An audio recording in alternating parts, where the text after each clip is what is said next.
Fala galera, Glauco Vidal por aqui com mais um podcast, com mais um episódio desse podcast maravilhoso aqui. Por todo mundo, por você, por mim, por nós. É um podcast que tem a missão de falar do amor de Deus. E hoje eu vou falar exatamente desse amor de Deus. Mas antes de começar aqui, entrar naquele assunto, entrar naquilo que eu quero falar, eu quero pedir para você um grande favor.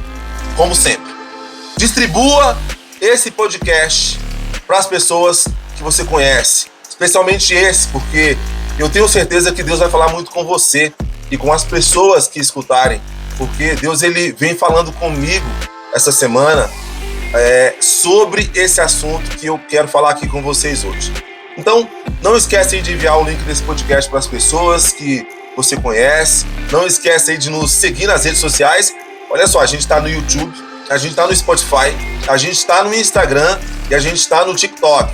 O podcast por todo mundo só não está ainda no Facebook, mas todas essas outras redes sociais aí, a gente está lá.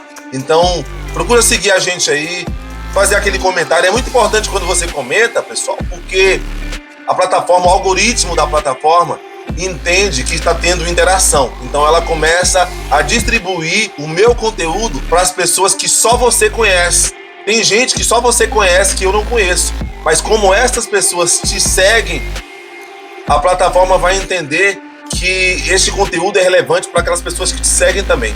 Então, de repente, uma pessoa vai me conhecer através de você e vai achar o conteúdo legal, vai curtir e vai ser muito útil, de repente, para edificar a vida dessa pessoa, para orientar essa pessoa em uma decisão que essa pessoa esteja tomando. Então, é por isso que eu peço para você compartilhar o link desse podcast. Espalha aí, meu irmão. Não é porque eu quero ficar famoso, eu quero like, eu quero curtida, eu quero ganhar dinheiro na internet. A minha missão não é essa. A minha missão é falar do amor de Deus para o máximo de pessoas possível. Vamos para o episódio de hoje? Então vamos nessa. Olha só. Por que Deus te escolheu? Esse é o tema que eu quero falar com você hoje. Essa semana, Deus ele tem falado muito comigo, porque eu tenho feito essa pergunta para Deus nas minhas orações. Inclusive, fiz isso agora há pouco. Eu falei, Senhor, por que eu? Por que o Senhor me escolheu?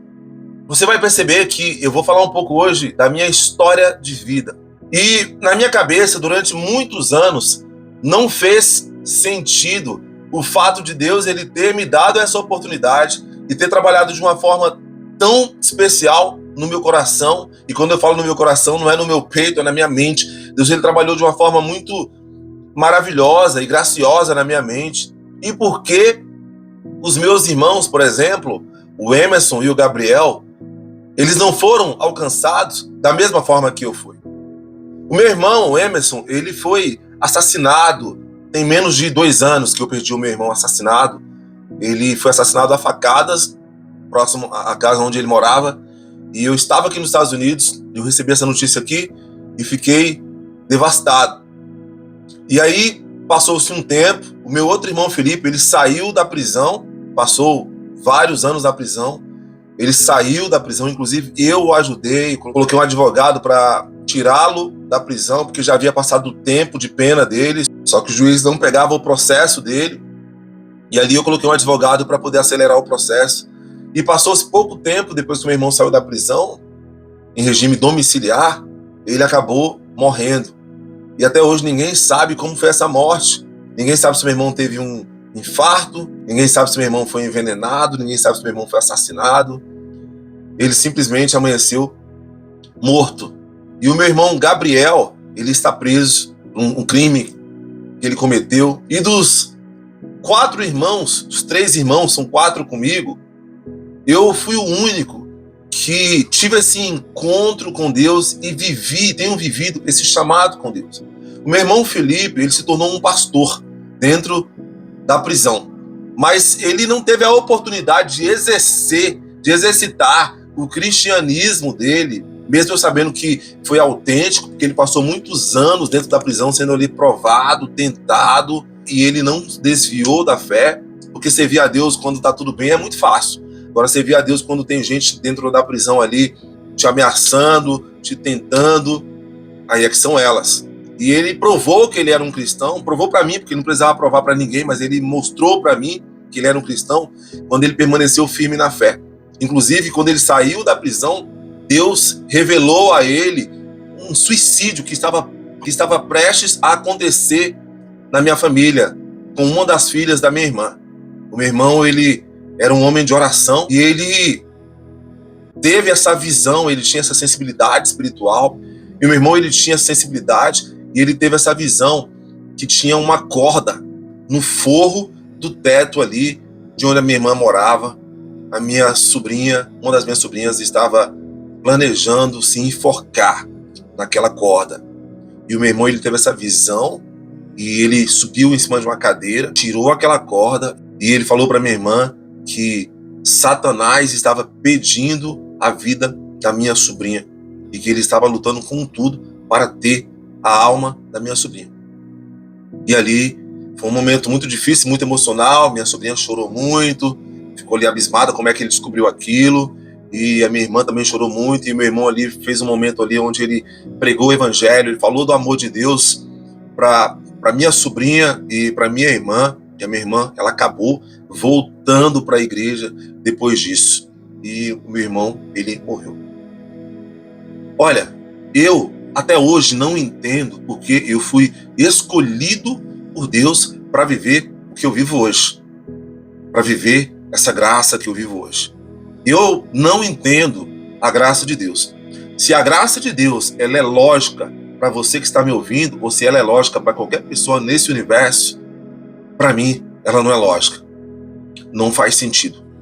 O que eu vivo hoje não foi planejado, não foi projetado. Eu não nasci em uma família onde eu fui projetado, por exemplo, para morar nos Estados Unidos, para falar um outro idioma, para me tornar um cristão, para me tornar um pastor, para me tornar um líder, para me tornar um pai amoroso que eu sou hoje, para me tornar um marido. Eu não fui projetado para isso.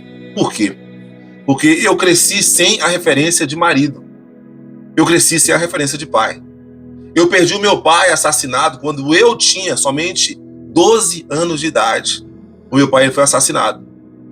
Então, eu não tive a referência de pai. Eu nunca me ensinaram de fato o que é ser pai.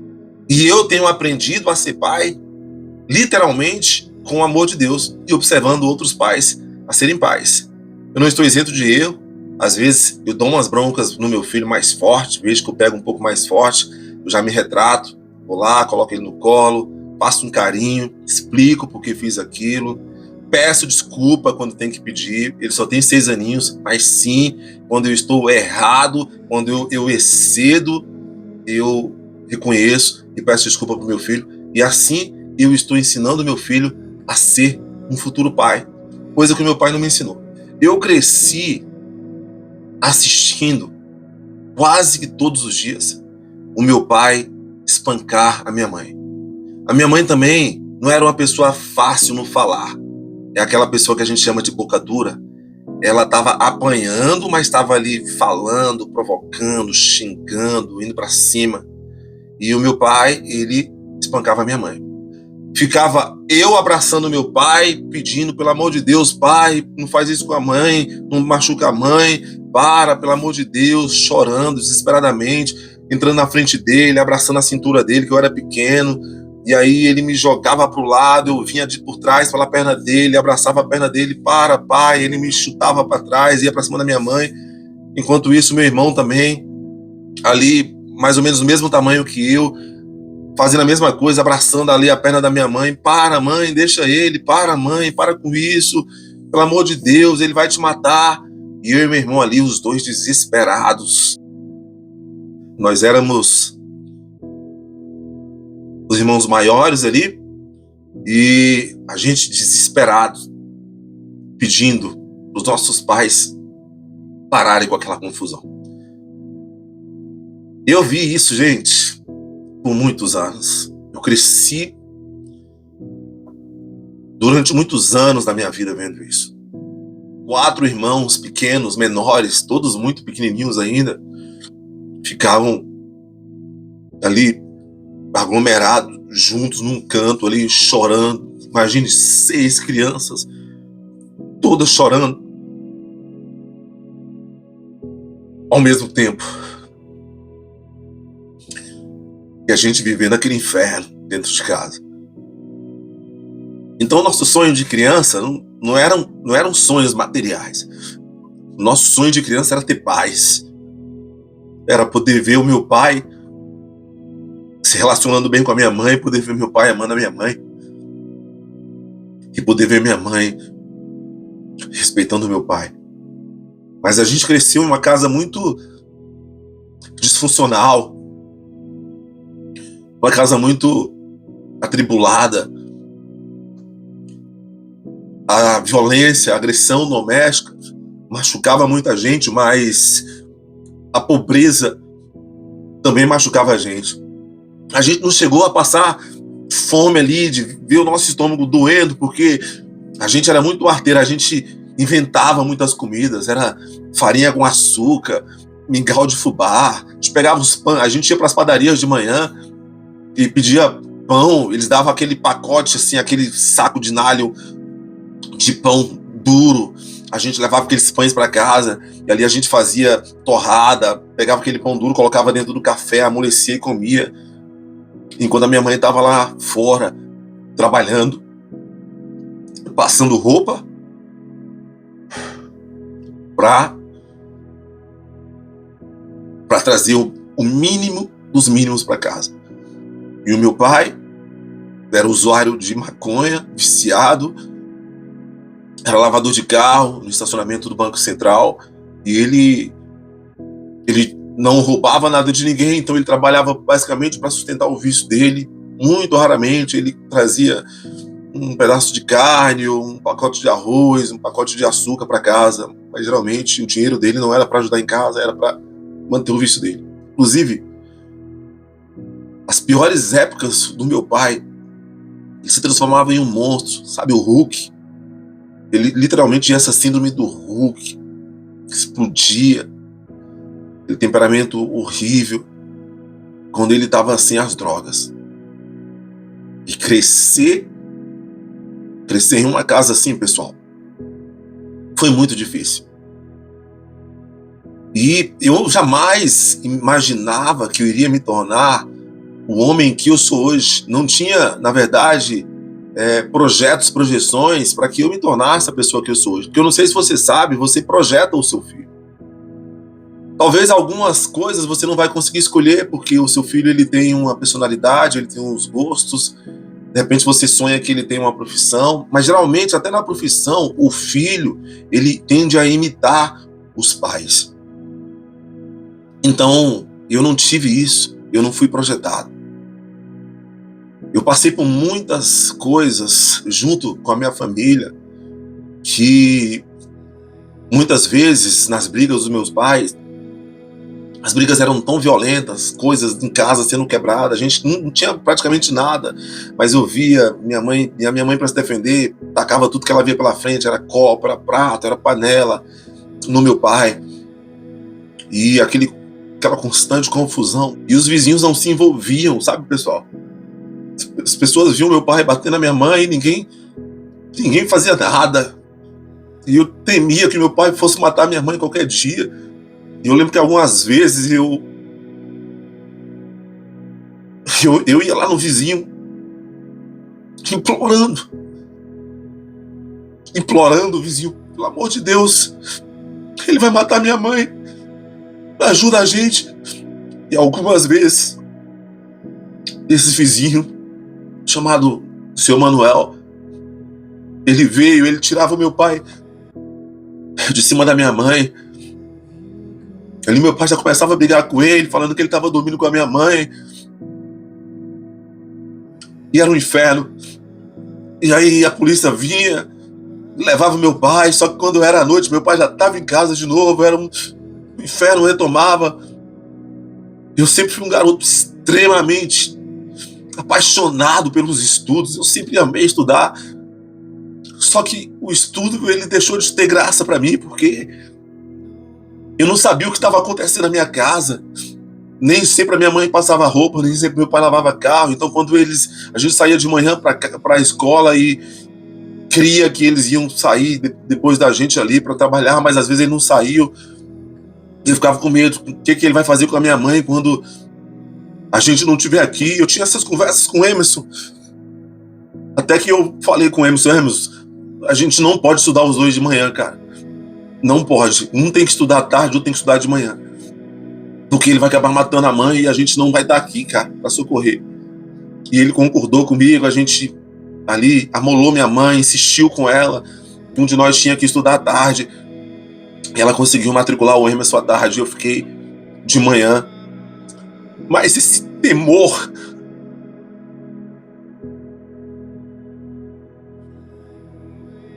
esse medo estava sempre no nosso coração. E aí o meu irmão cresceu, e eu também fui crescendo, e nós dois começamos a nos envolver com as ruas. Fomos morar literalmente nas ruas. Moramos em um bairro chamado Taguatinga. A gente morava no bairro de Samambaia, era o bairro anterior. E ali a gente morava nas ruas, dormia nas ruas ali, encolhido na nossa camisa. Quando a gente completou ali a pré-adolescência. E meu irmão, na verdade, foi o primeiro a ir morar nas ruas. E agora, quantas vezes eu estava ali sozinho para acudir a minha mãe. Meu irmão não estava mais comigo, agora era eu sozinho e os meus irmãos desesperados no canto chorando. Até que quando eu me tornei um pré-adolescente de 11 anos, eu fui passar uma temporada nas ruas também com meu irmão e ficamos morando na rua. Inclusive meu irmão me bateu, dizendo que eu não tinha que estar na rua, que eu tinha que estar em casa para proteger a mãe. E eu falava para ele, tu que é o mais velho não tá lá e quer que eu assuma essa responsabilidade. E ali eu fiquei nas ruas. E nós éramos crianças destruídas. Ali a gente começou a usar droga, fumar cigarro, cheirar tiner, cheirar cola de sapato, cheirar loló, que hoje é o lança-perfume.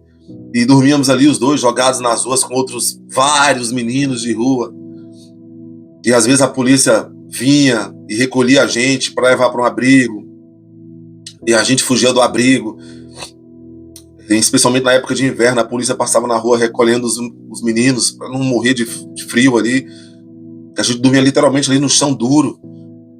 E quando um dia eu descobri que tinha uma pessoa ajudando o meu irmão, ele tinha um carrinho de cachorro-quente, de hot dog. E essa pessoa, esse homem, ele ajudava ali, levava os meninos para casa dele ali eu não sabia para que era, não sabia se era só para dormir ou se ele ajudava, se tinha alguma instituição. E um dia ele me levou também, junto com outro amigo meu chamado Narciso, que tinha um apelido de Ratinho. Ele me levou para casa dele. Esse meu amigo já morava nas ruas há muito mais tempo do que eu. Esse meu amigo, ele vinha sendo abusado por esse homem. Ali ele abusou desse meu amigo na minha frente. Depois ele veio, ele abusou de mim. Mesmo eu resistindo, ele ainda chegou a abusar de mim. E ali eu descobri que o meu irmão vinha sendo abusado por aquele cara, e os meus amigos, e eu fui mais uma vítima de um pedófilo. E eu, que já era destruído por dentro, me achava inadequado, me achava feio, pensava em morrer a todo momento, tentei me matar por 2 vezes. Ali aquele pedófilo veio e destruiu o resto de vida que ainda tinha dentro de mim. E a minha vida, ela foi esse inferno durante a adolescência, a infância inteira e a adolescência inteira. Eu tive poucos momentos assim que eu posso chamar de momentos felizes com a minha família. Os momentos felizes que eu tinha eram os momentos de brincadeiras de rua com os meus amigos. A gente brincava de pique-pega, pique-esconde, a gente brincava de bete, de salve-latinha, a gente jogava futebol. Esses eram os momentos felizes que eu tinha. Mas os momentos mesmo ali dentro da minha casa, com a minha família, eu não tive momentos de famílias bons. Até que um dia, aos 12 anos de idade, quase completando 13 anos de idade, eu estava na escola, e o meu irmão Emerson Tava passando uma temporada em casa. Ele apareceu lá na porta da minha sala, chorando. A professora estava lá na frente dando aula e não notou. Um outro aluno, um amigo meu, disse para a professora que tinha um menino lá na porta chorando. E aí eu olhei e vi que era o meu irmão. Falei, Emerson. E ali, a primeira coisa que me veio à cabeça foi: meu pai matou minha mãe. E chorando, a professora fechou a porta, foi lá conversar com ele. Depois ela entrou, foi na minha direção, abaixou, me abraçou, falou, Glauco, você precisa ir para casa porque aconteceu algo muito triste lá na tua casa.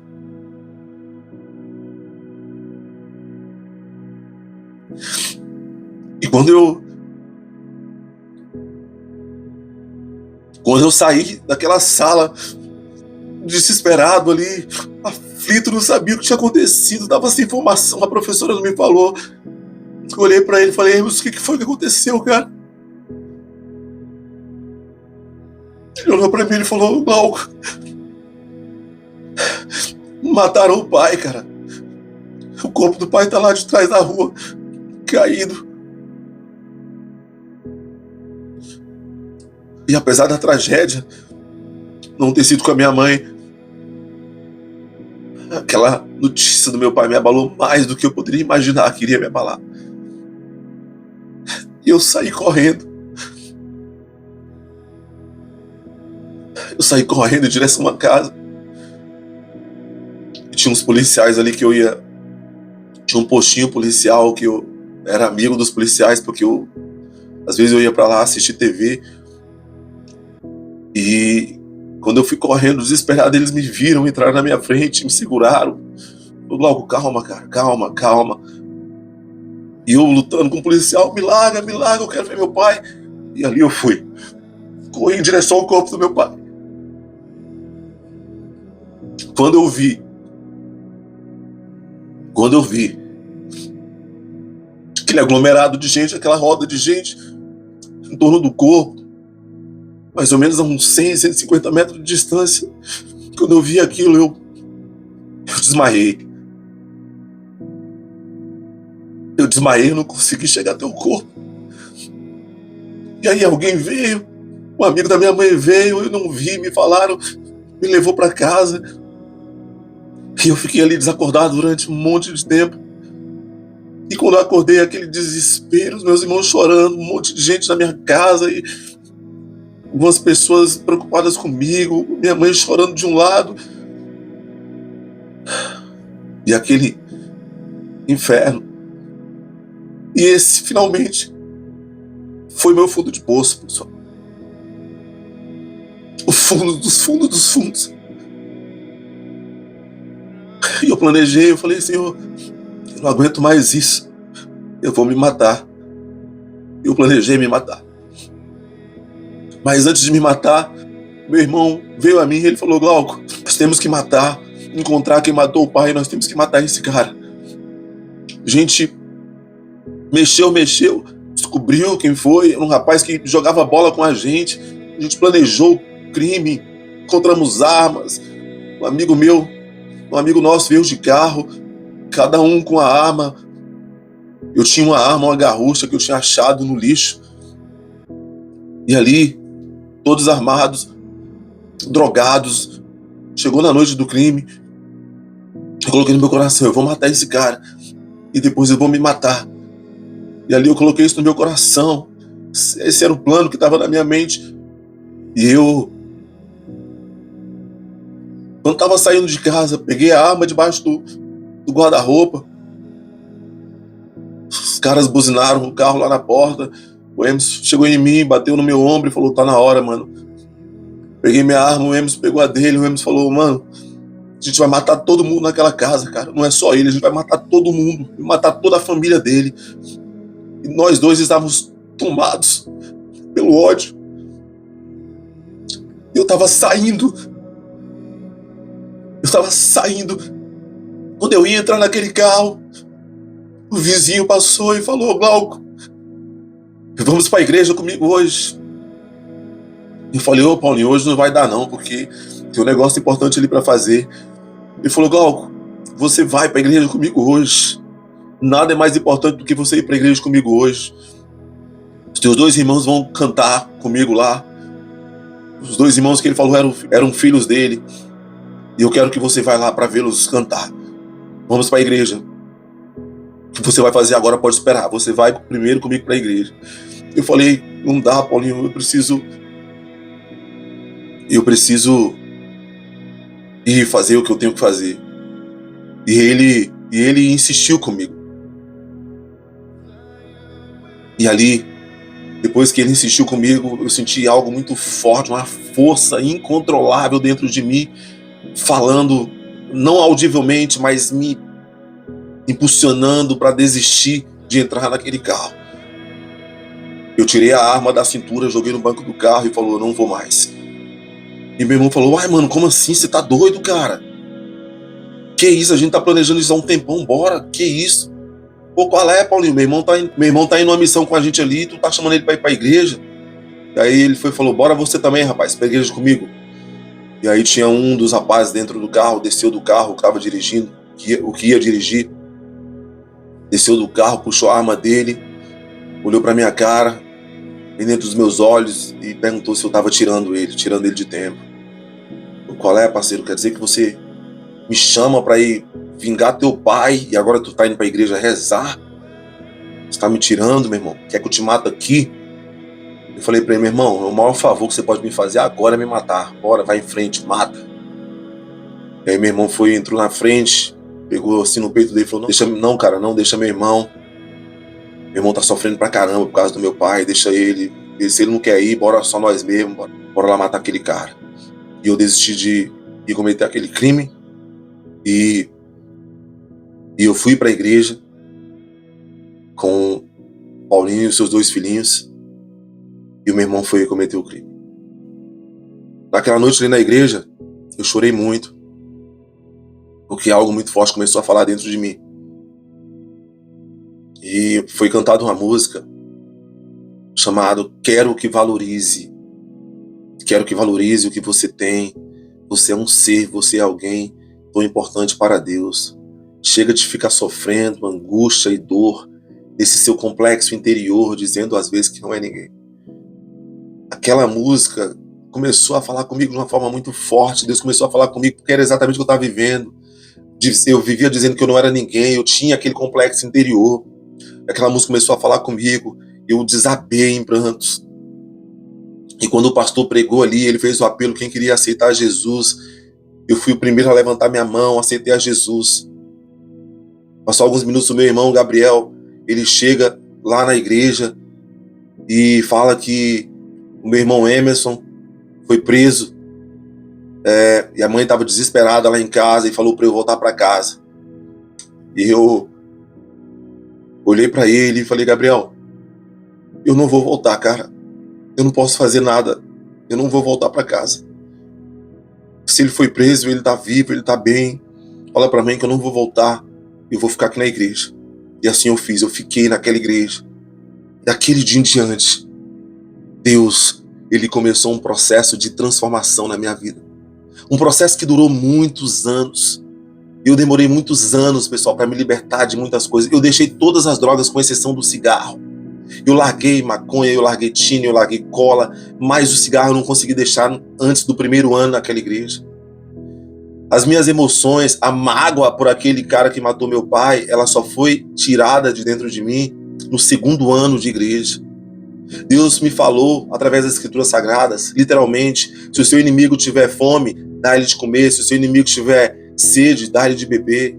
Orai pelos que vos perseguem, orai pelos seus inimigos. A mim pertence a vingança. Eu li todos esses versos e Deus falou, me entrega esse ódio. E ali eu entreguei o meu ódio para Deus. E Deus foi fazendo a mudança gradativamente na minha vida. Até que um dia eu saí daquela igreja, porque mudei de bairro, fui para um outro bairro, eu trabalhava e estudava ali naquele bairro, e aí conheci um outro ministério chamado Sara Nossa Terra. Na Sara Nossa Terra, eu vivi todo o meu processo de cura interior. fui ali para o Encontro com Deus, que era uma revisão de vidas. Ali Deus falou muito comigo. Tem uma parte no Encontro com Deus que a gente dá um abraço ali no líder que representa o nosso pai. Eu abracei aquele líder, eu chorei quase meia hora ali nos braços daquele líder, que eles deram uma palavra exatamente sobre paternidade, e eu já não tinha mais pai, então aquilo me tocou muito.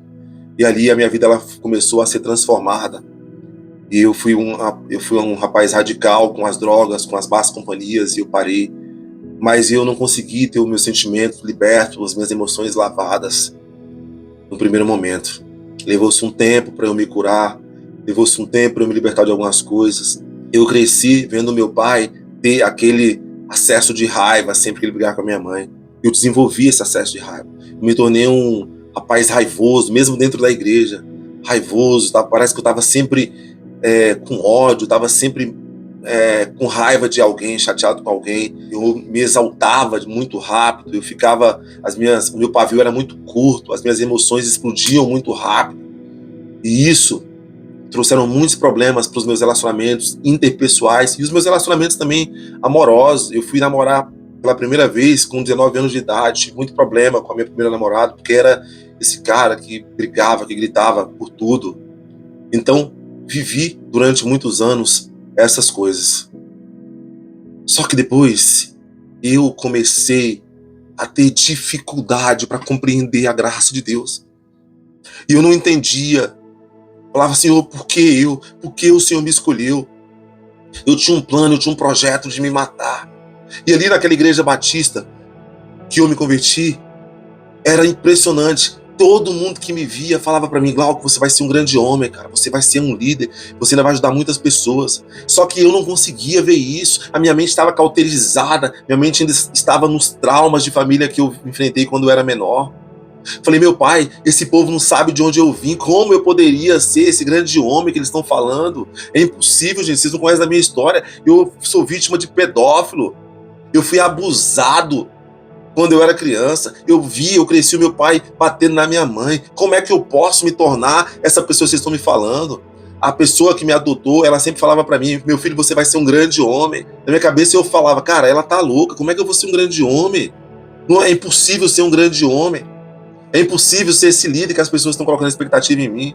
Mas Deus já estava usando a boca daquelas pessoas para falar comigo, pessoal. E eu não sei porque Deus me escolheu. Hoje eu sei que a minha boca, ela vai ser usada, independente de tudo que eu já passei na vida. Todo o sofrimento que eu já passei na vida produziu um testemunho para falar para você que Deus te escolheu, meu irmão. Deus te escolheu. E quanto mais rápido você parar de brigar com isso, mais Deus vai usar a sua vida. Deus carimbou você. Você não sabe o porquê, mas Deus escolheu você para ser um arauto, para ser um porta-voz, um representante da voz dele, um representante do reino dele, um embaixador do reino dele, conforme diz na sua palavra. Não é que você merece, você não merece nada. Existem coisas que você já fez, que só você sabe que você já fez, que de repente poderiam ser tipificadas, inclusive até como crime comum, como crimes comuns, e levar você, inclusive, até para prisão, como eu já fiz. Pequenos furtos que eu já fiz. Mas sabe, querido, Deus me escolheu. E Deus, ele escolheu você também. Não sei se você percebeu que grande parte desse testemunho aqui eu dei chorando. Esse não é um assunto que eu gosto de falar. Por isso eu tenho certeza absoluta que se eu estou tocando nesse assunto aqui é porque Deus, ele quer falar com você que está me ouvindo aí por trás desse vídeo. Deus escolheu você. As suas circunstâncias podem dizer que não. Tem uma canção que diz, quando tudo diz que não, sua voz me encoraja a prosseguir. E é isso, a voz de Deus, através da minha voz, está encorajando você a prosseguir. Deus, na sua infinita misericórdia, me salvou, talvez para usar a minha vida para salvar outros. Talvez o sentido da minha vida é só levar outros para o céu. E a salvação será a recompensa. A coroa da vida será a minha recompensa. De repente, querido, Deus está utilizando a minha boca. Falar que chegou a hora de você fazer um compromisso com Ele. E ser radical, assim como eu fui aos 14 anos de idade. De repente você pode falar, poxa, mas é muito difícil ter isso, ter aquilo. Como é que eu vou me desvencilhar dessa droga? Como é que eu vou me desvencilhar desse vício? Como é que eu vou me desvencilhar desse perfil que eu tenho, desse problema, dessa dívida? Querido, se um garoto de 14 anos teve uma mentalidade radical com Jesus, porque você que é mais velho não consegue. Uma coisa que você precisa entender sobre caminhar com Deus é que não tem a ver com você, tem a ver com a atitude de decidir andar com Deus e o resto vem de Deus. A Bíblia fala que até o querer vem de Deus, tanto querer como efetuar. Filipenses 4,13 diz que tudo posso naquele que me fortalece. De repente você não pode sozinho, acredita que não pode, porque você está sozinho, você não anda com Deus. Mas quando Deus ele começa a fortalecer você, quando Ele entra na sua vida, querido, já era. Ele vai fortalecer você. Você vai chegar a lugares que não estavam projetados para você. Assim como não estava projetado para mim. Ninguém na minha casa, querido, conseguiu tirar uma carteira de motorista. Ninguém da minha família, principalmente dos meus irmãos homens, vingou. Meu irmão passou a vida na prisão e quando saiu, morreu. Ninguém fala inglês na minha casa, a não ser eu. Ninguém dirige um bom carro como eu dirijo. Olha onde Deus me colocou. Olha o que Deus fez comigo. Ele literalmente escreveu a minha história de novo. Então hoje, de repente, chegou a sua hora. Por que Deus te escolheu? Eu não sei explicar. Mas Ele te escolheu. E isso é maravilhoso. Existe um chamado, um propósito para a sua vida. Eu tenho 40 anos de idade. E agora que o chamado de Deus, o propósito está ganhando forma. Eu perdi muitas coisas, querido. Já perdi 5 pessoas da minha família.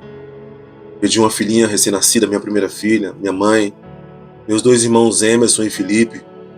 E perdi o meu pai. Perdi filho, mãe, irmãos e pai.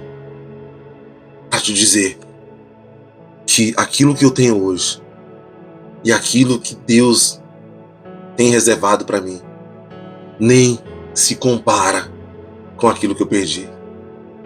Tem uma canção que diz: os planos que foram embora, o sonho que se perdeu, o que era festa e agora é luto do que já morreu. Não podes pensar que este é o teu fim. Não é o que Deus planejou. Levante-se do chão e erga um clamor. É tempo de Deus instituir coisas na sua vida. De repente você vai passar um período de preparo. Deus quer preparar você. Mas logo após isso, Deus vai te levar para as nações, assim como Ele me levou. Deus vai te levar a lugares que somente a sua voz pode chegar. Existem pessoas que elas vão ouvir falar de Jesus por várias outras pessoas. Elas não vão dar a mínima bola, não vão dar a mínima moral.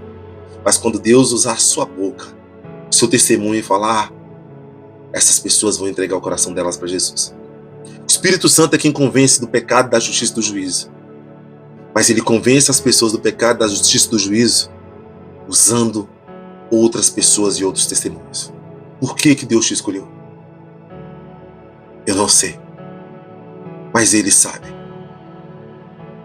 E eu sei que Deus, Ele quer, e eu sei que Deus falou com pessoas que estão ouvindo e que ouviram ou que assistiram esse podcast. Eu fico por aqui. Que Deus te abençoe e te guarde e faça resplandecer sobre você a luz do rosto dele e te dê a paz. Nos vemos no próximo episódio do podcast Por Todo Mundo. Valeu!